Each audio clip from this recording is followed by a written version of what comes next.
আসসালামু আলাইকুম, স্বাগত জানাচ্ছি আরটিভি সকালের সংবাদে। আপনাদের সঙ্গে আছি আমি সিনথিয়া রহমান। যুক্তরাষ্ট্রের নিউ ইয়র্কে শুরু হয়েছে জাতিসংঘের সাধারণ পরিষদের ৮০তম অধিবেশন। প্রথম দিন বৈশ্বিক সংকট, ইসরায়েল ফিলিস্তিন ও রাশিয়া ইউক্রেন যুদ্ধ এবং মানবিক বিপর্যয় ঘিরে গুরুত্বপূর্ণ আলোচনায় মুখর ছিলেন বিশ্ব নেতারা। ইমতাজ আহমেদের রিপোর্ট। প্রতি বছর সেপ্টেম্বরে জাতিসংঘের সাধারণ পরিষদ অধিবেশন পরিণত হয় বিশ্ব কূটনীতির কেন্দ্রবিন্দুতে। এবারও এর ব্যতিক্রম হয়নি। গাজা যুদ্ধ, ইউক্রেন সংকট, জলবায়ু পরিবর্তন ও বৈশ্বিক অর্থনৈতিক মন্দা সবই উঠে এসেছে বিশ্ব নেতাদের বক্তব্যে। অনেকেই দ্বিরাষ্ট্র সমাধানের উপর গুরুত্ব দিয়ে বলেছেন, স্বতন্ত্র ফিলিস্তিন রাষ্ট্র ছাড়া মধ্যপ্রাচ্যে শান্তি প্রতিষ্ঠা সম্ভব নয়। অধিবেশনের উদ্বোধনী দিনে বক্তব্য দিয়েছেন তুরস্কের প্রেসিডেন্ট রিসেপ তাইয়েপ এরদোয়ান। এদিন বিভিন্ন বিষয়ে কথা বললেও গাজায় প্রায় 2 বছর ধরে চলা ইসরায়েলি আগ্রাসনকে সবচেয়ে বেশি প্রাধান্য দিয়েছেন তুরস্কের প্রেসিডেন্ট। ইয়েমেনে, লুবনানে saldırılar düzenleyerek bölge barışını da ফিলিস্তিনের ক্ষুধার্ত মানুষের ছবি দেখিয়ে অধিবেশনে গাজার মানুষকে অভুক্ত রাখা দখলদার ইসরায়েলের তীব্র সমালোচনা করেছেন এরদোয়ান। bu vahşetin sorumluluğuna আপনার বিবেককে উপলব্ধি করুন আর এই প্রশ্নগুলোর উত্তর দিন। 2025 সালের এমন বর্বরতার জন্য আমাদের কি যুক্তিসঙ্গত কোনো কারণ আছে? এই লজ্জাজনক ছবি গাজায় হচ্ছে এবং গত 23 মাস ধরে অনবরত হচ্ছে। Filistinli mazlumların yanında মার্কিন প্রেসিডেন্ট ডোনাল্ড ট্রাম্প সাধারণ পরিষদে তার ভাষণে বিশ্ব নিয়ে নিজের ভীষণ তুলে ধরেন। বৈশ্বিক প্রতিষ্ঠানগুলোর ভূমিকা নিয়েও কথা বলেন ট্রাম্প। জিম্মিদের ফেরত আনা এবং গাজা যুদ্ধ এখনই থামানোর কথা বলেন মার্কিন প্রেসিডেন্ট। তবে অন্যবারের মতো এবারও গাজা যুদ্ধ বন্ধ না হওয়ায় হামাসের ওপর দায় চাপান। বলেন, হামাস যুদ্ধবিরতির চুক্তি প্রত্যাখ্যান করায় এখনো যুদ্ধ থামেনি।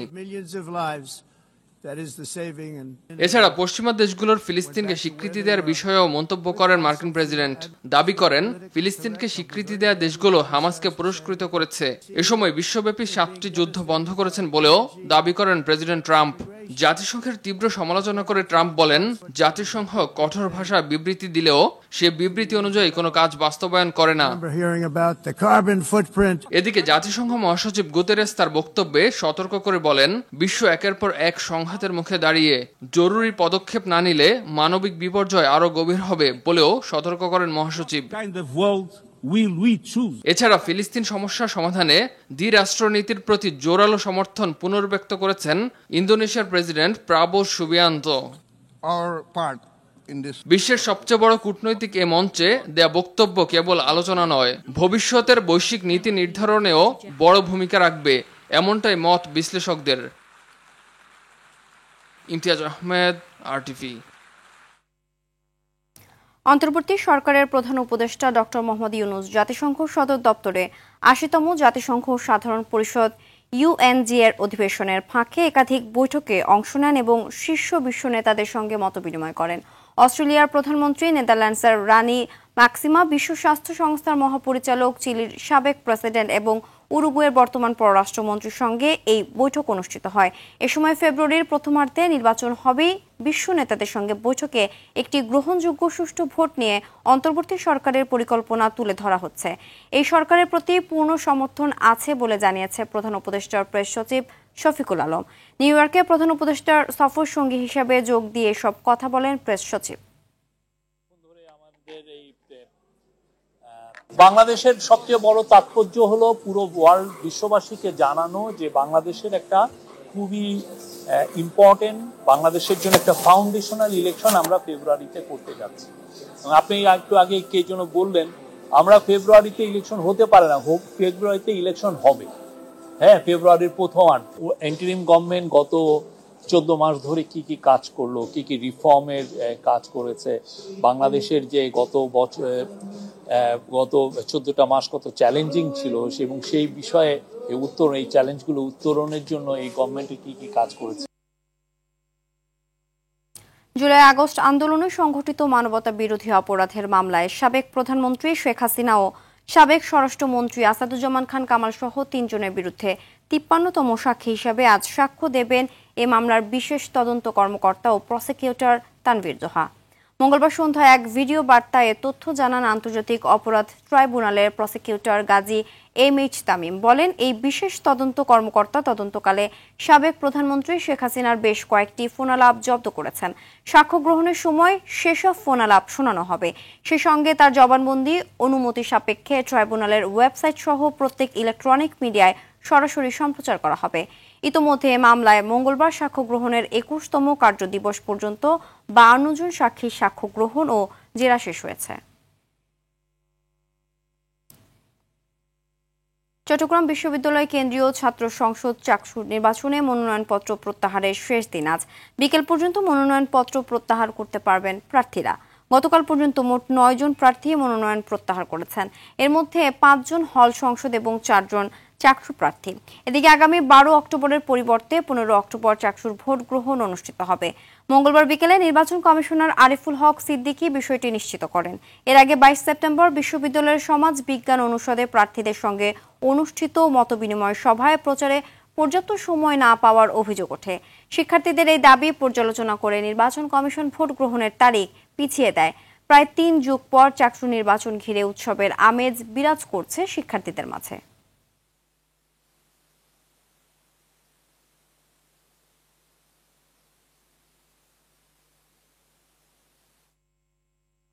প্রাথমিক স্তরের পাঠ্য বই এনসিটিবির পরিবর্তে প্রাথমিক শিক্ষা অধিদপ্তরের কাছে স্থানান্তরের প্রক্রিয়া চলছে।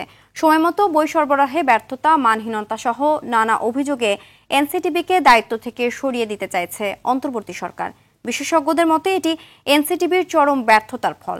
এদিকে যারা সঠিকভাবে কার্য সম্পাদন করতে পারবে তাদের হাতেই দায়িত্ব থাকা উচিত বলে মনে করছেন ঢাকা বিশ্ববিদ্যালয়ের শিক্ষা ও গবেষণা ইনস্টিটিউটের অধ্যাপক মোহাম্মদ মুজিবুর রহমান। পাঠ্যপুস্তকের সংকট নিয়ে সাদিয়া কানিজের ধারাবাহিক প্রতিবেদনের শেষ পর্ব আজ। ছবি তুলেছেন নাজমুল হোসেন সাইমন। 1983 সাল থেকে প্রাথমিক, মাধ্যমিক ও উচ্চ মাধ্যমিকের শিক্ষাক্রম প্রণয়ন, মুদ্রণ, প্রকাশনা সহ এ সংক্রান্ত সব দায়িত্বই পালন করে আসছে এনসিটিবি। আর 2010 সাল থেকে প্রাথমিক ও মাধ্যমিকের বই বছরের শুরুতে বিনামূল্যে বিতরণের দায়িত্বও পালন করছে প্রতিষ্ঠানটি। তবে নানা সময় বই ছাপা, বিতরণে অনিয়ম, দেরি আর বইয়ের গুণগত মান নিয়ে সমালোচনার মুখে পড়ে এনসিটিবি। এসব কারণ দেখিয়ে 2022 সাল থেকে প্রাথমিক শিক্ষা বিভাগ আলাদাভাবে বই ছাপার চেষ্টা চালিয়ে আসছিল। এখন তা আইন সংশোধন করে বাস্তবে রূপ দেওয়ার উদ্যোগ নিয়েছে অন্তর্বর্তী সরকার।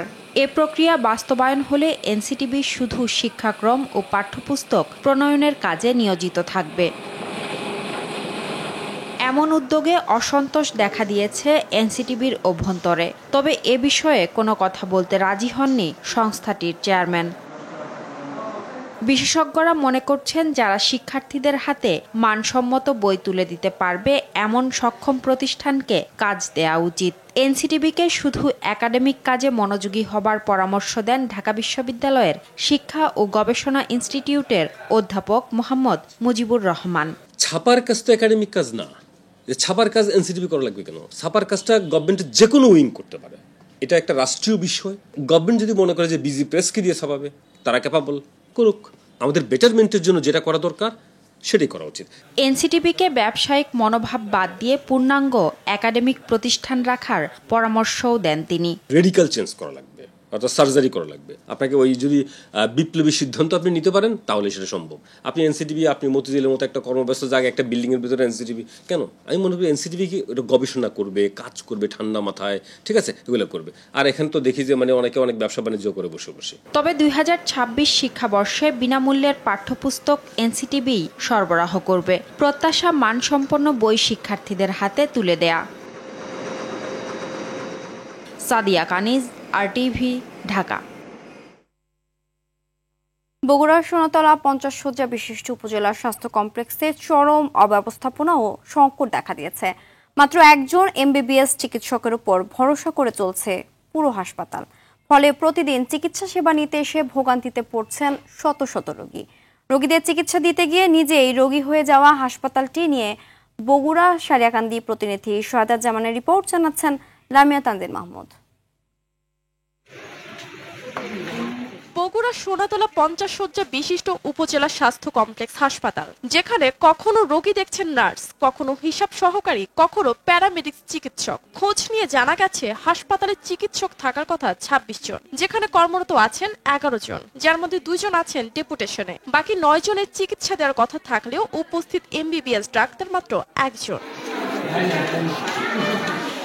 শ্যাওলা জমে পলেস্তারা খসে পড়েছে হাসপাতালের দেয়ালে, জং ধরেছে হাসপাতালের গ্রিলেও। প্রায় 3 লাখ জনসংখ্যার উপজেলার এ হাসপাতালে চিকিৎসা নিতে আসেন বিভিন্ন স্থানের মানুষও। হাসপাতালের আউটডোরে ভিড় জমে প্রায় 500 রোগীর। ইনডোরে গড়ে 60 জন রোগী থাকছেন বেডে কিংবা বারান্দাতেও।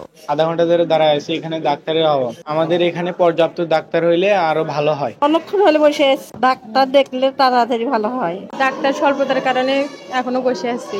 ডাক্তারেরও সমস্যা আছে, মেডিসিনেরও সমস্যা আছে, দুটারই সমস্যা আছে। ডাক্তারও পর্যাপ্ত পরিমাণ নাই, মেডিসিনও পর্যাপ্ত পরিমাণ নাই। চাদর ধোবার নেই আছে না কি করে নিয়ে আছে, তা এখন দিতে না, তখন আমরা কি করবো? উপরে যায় কই কোনো ইয়ে না আছে, ফ্যান নষ্ট হয়ে আছে, গরমে থাকা যাচ্ছে না। বালুস নিয়ে আসলাম, চাদর নিয়ে আসলাম, ফ্যানের তো অবস্থা দেখতেছেন, ফ্যানের ঘুরতেছে না। থাকে পানি নাই, থাকে হয়তো ময়লা সাফ করে না, আবার হলে গন্ধ বাড়ায়। রোগীর বিষয়ে যদি কেউ ডাকতে যায় তাহলে ওনারা একটু রাগ করে, কিন্তু বারবার ওরা আসতে একটু বিরক্ত মনে করে। মশারি নাই, ফ্যান টানা কয়েল লাগাই হয়তো একটু। আমি একাই এখানে MBBS ডাক্তার, আজকে কর্মরত আছে। গতকাল ডিউটি করেছি, আজকে মর্নিং ইভিনিং আমার, আবার হচ্ছে বৃহস্পতিবার শুক্রবার মর্নিং ইভিনিং, তারপর শনিবার আছে মর্নিং ইভিনিং। এদিকে ডাক্তার সংকট নিরসন এবং হাসপাতালের অবকাঠামো উন্নয়নে প্রয়োজনীয় ব্যবস্থা গ্রহণের কথা জানান উপজেলা নির্বাহী কর্মকর্তা। ডাক্তার সংকট রয়েছে একথা সত্য। আমি মনে করি যে আমাদের UHFPO মহোদয় যিনি রয়েছেন তার সাথে কথা বলবো এবং ঊর্ধ্বতন কর্তৃপক্ষ সিভিল সার্জন মহোদয়ের সাথে কথা বলে কিভাবে এই সংকট থেকে আমরা নিরসন হতে পারি সে বিষয়ে ব্যবস্থা নেওয়ার জন্য তার সাথে অতি দ্রুত কথা বলা হবে। এবং একই সাথে অবকাঠামোগত সংস্কার খুবই জরুরি, কারণ হাসপাতালগুলোতে দেখা যায় যে অবকাঠামোগত সংস্কারের না হওয়ার কারণে দীর্ঘদিন ধরে অনেকে ভুক্তভোগী হচ্ছে। তো সেক্ষেত্রে অবশ্যই অতি দ্রুত আমাদের UHFPO মহোদয়কে অনুরোধ করব যে তার সাথে কথা বলে আমরা কিভাবে আমাদের হাসপাতালটিকে আরো বেশি সুন্দর করতে পারি। উপজেলা পর্যায়ে ডাক্তার সহ মানসম্মত চিকিৎসার দাবি সংশ্লিষ্ট সকলের। লামিয়া তানজিন মাহমুদ, RTV। আগামী 28 সেপ্টেম্বর ষষ্ঠী পূজার মধ্য দিয়ে শুরু হচ্ছে হিন্দু ধর্মাবলম্বীদের সবচেয়ে বড় উৎসব শারদীয় দুর্গাপূজা। এরই মধ্যে তৈরি হয়ে গেছে প্রতিমার কাঠামো। রং তুলির শেষ আঁচড়ে প্রতিমা ফুটিয়ে তুলতে ব্যস্ত প্রতিমা শিল্পীরা। এই উৎসব ঘিরে নিরাপত্তা নিশ্চিতে সব ধরনের প্রস্তুতি নিয়েছে প্রশাসন। বিভিন্ন জেলার প্রতিনিধিদের পাঠানো তথ্যচিত্রে আরও জানাচ্ছেন আবরার মাহি। আর মাত্র কয়েকদিন, তারপরে শুরু হবে সনাতন ধর্মাবলম্বীদের সবথেকে বড় উৎসব শারদীয় দুর্গাপূজা। একদিকে চলছে রং তুলির আঁচড়ে প্রতিমা ফুটিয়ে তোলার কাজ, আরেকদিকে চলছে মন্দিরের সাজসজ্জা, তোরণ ও প্যান্ডেল তৈরির কাজ। বেড়েছে সাজসজ্জার দোকানে ভিড়। সাম্প্রদায়িক সম্প্রীতি বজায় থাকার কারণে খুলনা জেলা ও মহানগরে 941টি মণ্ডপে দুর্গাপূজার আয়োজন করা হয়েছে। দেবীর আগমনে সাজসজ্জায় ব্যস্ত সময় পার করছেন প্রতিমা শিল্পীরা। প্রতিমা তৈরির উপকরণের দাম বাড়লেও নিজেদের মজুরি না বাড়ার কথাও বলছেন তারা। আশা করা যায় মায়ের কৃপায় আমরা সময় মতো প্রতিমাগুলো ডেলিভারি দিতে পারবো। খড়ের প্রচুর দাম, যেমন খাড়িটার দাম এত পরিমাণ বেড়ে গেছে যে আমাদের ক্রয় করতে অনেক কুলাইতে পারতেছি না। আসন্ন দুর্গাপূজাকে ঘিরে শেষ মুহূর্তে প্রতিমা তৈরিতে ব্যস্ত সময় পার করছেন নোয়াখালী সেনবাগের প্রতিমা শিল্পীরা। পূজা শুরুর 2 থেকে 3 দিন আগে শেষ হবে প্রতিমার কাজ। সামান্য রং তুলির এখন শুধু ছোঁয়া লাগা বাকি আছে। পাশাপাশি আমাদের যে অন্যান্য প্রস্তুতিগুলো আছে মোটামুটি আমরা একটা পর্যায়ে চলমান আছি। শেষ সময়ে নিপুণ হাতে রং তুলির আঁচড়ে দেবীকে যেন জীবন্ত করে তুলছেন কুষ্টিয়ার প্রতিমা শিল্পীরা। এবছর 250টি মণ্ডপে অনুষ্ঠিত হবে শারদীয় দুর্গোৎসব। হিন্দু সম্প্রদায়ের এই উৎসবকে নির্বিঘ্ন করতে সকল প্রস্তুতি গ্রহণ করেছে আইন শৃঙ্খলা সহ জেলা প্রশাসন। যাতে কোনো ধরনের অপ্রীতিকর ঘটনা না ঘটে সেটা নিশ্চিত করার লক্ষ্যে আমরা সার্বক্ষণিক কার্যক্রম পরিচালনা করছি। দিনাজপুরের 13 উপজেলায় 1241টি মণ্ডপে অনুষ্ঠিত হবে দুর্গাপূজা। এদিকে নতুন বাংলাদেশে পূজার উৎসব পরিপূর্ণভাবে সফল হওয়ার ব্যাপারে আশাবাদী আয়োজকরা। হিন্দু, মুসলমান, বৌদ্ধ, খ্রিস্টান সবাই মিলে এই শারদীয় দুর্গোৎসব আমরা পালন করব। আনন্দমুখর পরিবেশে দেবী দুর্গার আরাধনা শেষে ভক্তদের অশ্রুসিক্ত চোখে বিদায় নেবেন মা, এমনটাই প্রত্যাশা হিন্দু ধর্মাবলম্বীদের। আবরার মাহি, RTV। 2 যুগেরও বেশি সময় পার হলেও ফেনীর মহিপালে স্থায়ীভাবে নির্মিত হয়নি কেন্দ্রীয় বাস টার্মিনাল। 80-র দশকের দিকে ঢাকা চট্টগ্রাম মহাসড়কের মহিপালে সড়ক ও জনপথের জায়গায় অস্থায়ীভাবে ছোট একটি আন্তজেলা বাস টার্মিনাল নির্মাণ করা হয়। বর্তমানে টার্মিনালে বড় বড় খানাখন্দ ও গর্ত সৃষ্টি হয়ে ব্যবহারের অনুপযোগী হয়ে পড়েছে। ফেনী প্রতিনিধি আজাদ মালদারের পাঠানো তথ্যচিত্রে বিস্তারিত জানাচ্ছেন আবরার মাহি। এই চিত্রটি ফেনীর মহিপালের অস্থায়ীভাবে গড়ে ওঠা ছোট একটি আন্তর্জেলা বাস টার্মিনালের। প্রথম দিকে পরিবহন সংশ্লিষ্টরা এই টার্মিনালের দেখাশোনা করলেও পরে ফেনী পৌরসভা দায়িত্ব নেন। তবে পৌরসভা থেকে প্রতি বছর বাস টার্মিনালটি ইজারা দিলেও নেই কোনো উন্নয়ন। মালিক ও শ্রমিক গ্রুপের মধ্যে টাকার ভাগবাটোয়ারা নিয়ে কলহ বিবাদ লেগে থাকে। ফলে বাস টার্মিনালের নানা সমস্যা সংকট নিয়ে মাথা ব্যথা নেই কারো। বর্ষাকাল হলে, বৃষ্টি বাদল হলে আমাদের গাড়ি খাত পুণ্যাতে হইলে গাড়ির সমস্যা হয়। এই মনে করেন খাত পুণ্যাত হইলে গাড়ির এখারানি উডন লাগে, 3-4 টাকা লাগে, মালিকেরও অনেক কফিয়ত দন লাগে। টার্মিনাল ঢুকলে গাড়ির সামনে বাম্পার, পিছনের বাম্পার চলাই যায়, মেলি ভাঙ্গি যায়, গাড়ি বিভিন্ন সমস্যা হয়। এটা একটা আন্তর্জাতিক টার্মিনাল, যদি পুকুর হয়ে থাকে তাহলে বাস ড্রাইভার, বাস গাড়িগুলো কোথায় যাবে? আমরা তো নিরুপায়। ইনকাম ট্যাক্স বাড়াইতেছে, ট্যাক্স টোকেনের পয়সা বাড়াইতেছে, ইনকাম ট্যাক্সের পয়সা বাড়াইতেছে, কিন্তু এটা যে টার্মিনাল এটাই মনে হইতেছে না, এটা ডোবা নর্দমা এটাই মনে হইতেছে। বাস টার্মিনালটি দ্রুত সংস্কারের আশ্বাস কর্তৃপক্ষের। আমাদের একটি পরিকল্পনা ছিল এখানে প্রায় 1 কোটি টাকায় মধ্যম মানের একটি বাস টার্মিনাল করা, কিন্তু সম্প্রতি সড়ক ও জনপথ বিভাগ এই ঢাকা চট্টগ্রাম মহাসড়কটিকে 10 লেনে উন্নীত করার প্রকল্প গ্রহণ করেছে এবং এটির সম্ভাব্যতাও যাচাই হয়েছে। ফলে আমরা এই কার্যক্রম থেকে পিছিয়ে এসেছি। তারপরেও আমাদের পৌরসভার রাজস্ব তহবিল আছে, সেখান থেকে আমরা এটিকে কিছু সংস্কার আমরা করে দেব। শুধু আশ্বাস নয়, দ্রুত সমস্যা সমাধানের দাবি ভুক্তভোগীদের। আবরার মাহি, RTV। এশিয়া কাপের সুপার 4-এ নিজেদের দ্বিতীয় ম্যাচে আজ ভারতের বিপক্ষে মাঠে নামবে বাংলাদেশ। দুবাইতে ম্যাচ শুরু রাত 8:30টায়। সুপার 4-এ নিজেদের প্রথম ম্যাচে লঙ্কানদের বিপক্ষে জিতে আত্মবিশ্বাসী টিম বাংলাদেশ। তবে পরপর 2 দিনে সুপার 4-এর 2টি ম্যাচের সূচি নিয়ে ক্ষোভ জানিয়েছেন টাইগার কোচ ফিল সিমন্স। এদিকে ভারতের বিপক্ষে ম্যাচে টাইগার একাদশে আসতে পারে একাধিক পরিবর্তন। বিস্তারিত মাহফুজুল ইসলামের রিপোর্টে। দুবাইয়ের স্লো উইকেটে মিডল ওভারে রান তোলার কৌশলে যারা সফল হবে তাদের জন্য ম্যাচটা সহজ হওয়ার কথা, কিন্তু এই ফ্যাক্টরকে সামনে আনলে শক্তির বিবেচনায় বাংলাদেশ থেকে ভারতের ব্যাটিং লাইন আপ যোজন এগিয়ে। তবে ম্যাচের আগের দিন সংবাদ মাধ্যমে এসব ট্যাকটিক্যাল বিষয়কে পাশ কাটিয়ে বাংলাদেশের সূচি নিয়ে হলো বিস্তর আলাপ। ভারতের বিপক্ষে ম্যাচ খেলার পরদিন পাকিস্তানের বিপক্ষে নিজেদের শেষ ম্যাচ টাইগারদের ব্যাক টু ব্যাক ম্যাচ খেলা যে কোনো দলের জন্যই বেশ কঠিন আর কষ্টদায়ক বলে মন্তব্য টাইগার হেড কোচ ফিল সিমন্সের। ভারতের বিপক্ষে মহা গুরুত্বপূর্ণ ম্যাচে টাইগার একাদশে আসতে পারে এক বা একাধিক পরিবর্তন। সেক্ষেত্রে শরীফুলের জায়গায় একাদশে ফিরতে পারেন তানজিম সাকিব। অতীত পরিসংখ্যান অবশ্য ভারতের পক্ষে টি-20 ফরম্যাটে 17 বারের মুখোমুখি দেখায় 16 বারই জয় নিয়ে মাঠ ছেড়েছে টিম ইন্ডিয়া, বিপরীতে একটি জয় টাইগারদের। এদিকে বাংলাদেশের বিপক্ষে নিজেদের উইনিং কম্বিনেশন রেখেই মাঠে নামতে পারে ভারত। দুবাইয়ের উইকেটে টস হতে পারে একটা বড় ফ্যাক্টর, তবে বিগ ম্যাচে বাংলাদেশের হারানোর কিছু নেই। বিপরীতে চাপে থেকে মাঠে নামবে টিম ইন্ডিয়া। মাহফুজুল ইসলাম, RTV। সকালের সংবাদ এ পর্যন্তই। মধ্যাহ্নের সংবাদ দুপুর 12টায় দেখার আমন্ত্রণ রইল। ধন্যবাদ সবাইকে।